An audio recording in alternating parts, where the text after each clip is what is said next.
Le seul point de liberté d'expression qui reste, c'est la procédure électorale. C'est le seul endroit où on a encore le droit de s'exprimer. Parce que là, oui, j'ai le droit de contester la loi. J'ai pas le droit de le faire en presse. J'ai pas le droit. Je suis empêché. L'éléphant rose a été interdit. Là, le magazine Libé a été emmerdé, je l'en racontais tout à l'heure. J'ai pas le droit de le faire en librairie. Bon, il n'y a pas eu d'interdiction, mais ça a été empêché. Complètement. L'édition des arts n'existe plus. Les associations ont été persécutées aussi. Jean-Pierre, s'il n'y avait que lui, Act Up, comme on se souvient, même les Verts à l'époque, Benamias, etc. Cette loi a été utilisée, y compris contre donc le secrétaire national d'un parti politique de gouvernement à l'époque d'ailleurs. Les Verts, et le Jean-Luc Benamias a été condamné parce que quoi, il y avait sur une fête des Verts un stand pour le changement des lois, et même ça a été condamné. Mais par contre, il y a un endroit inexpugnable, c'est le processus électoral, c'est le panneau d'affichage.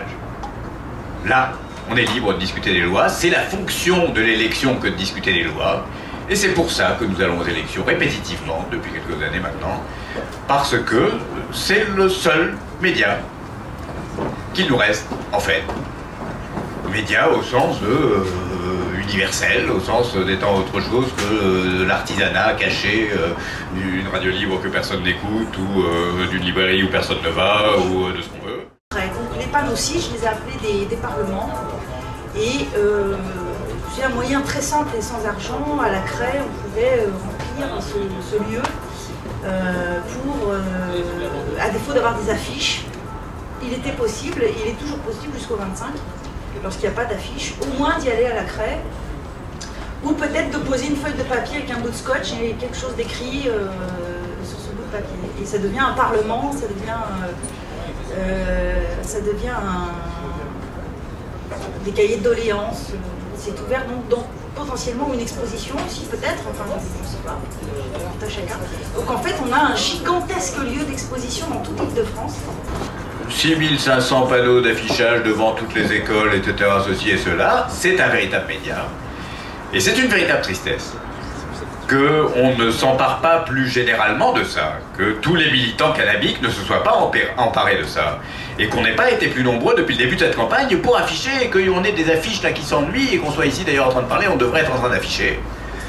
Et je crois que pour les dernières élections c'était un peu plus cool, on était une dizaine, il y avait des camarades du cirque de Lyon qui étaient venus, il avait fallu qu'ils viennent de très loin d'ailleurs pour qu'on fasse une dizaine, et sinon on n'était pas une dizaine.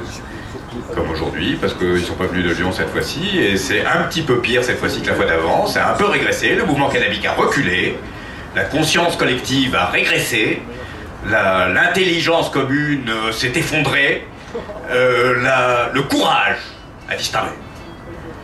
Et ça vraiment, j'appelle, je dis, si on ne prend pas soin, pour soi-même, chacun, de maintenir un minimum de courage face à un état pareil, c'est un état lâche aussi, hein. Un état qui ne vit que de nos lâchetés. Et quand on se met debout, on voit bien, on le fait toute la vie, il va se faire foutre. Mais tout seul debout, on va pas le voir.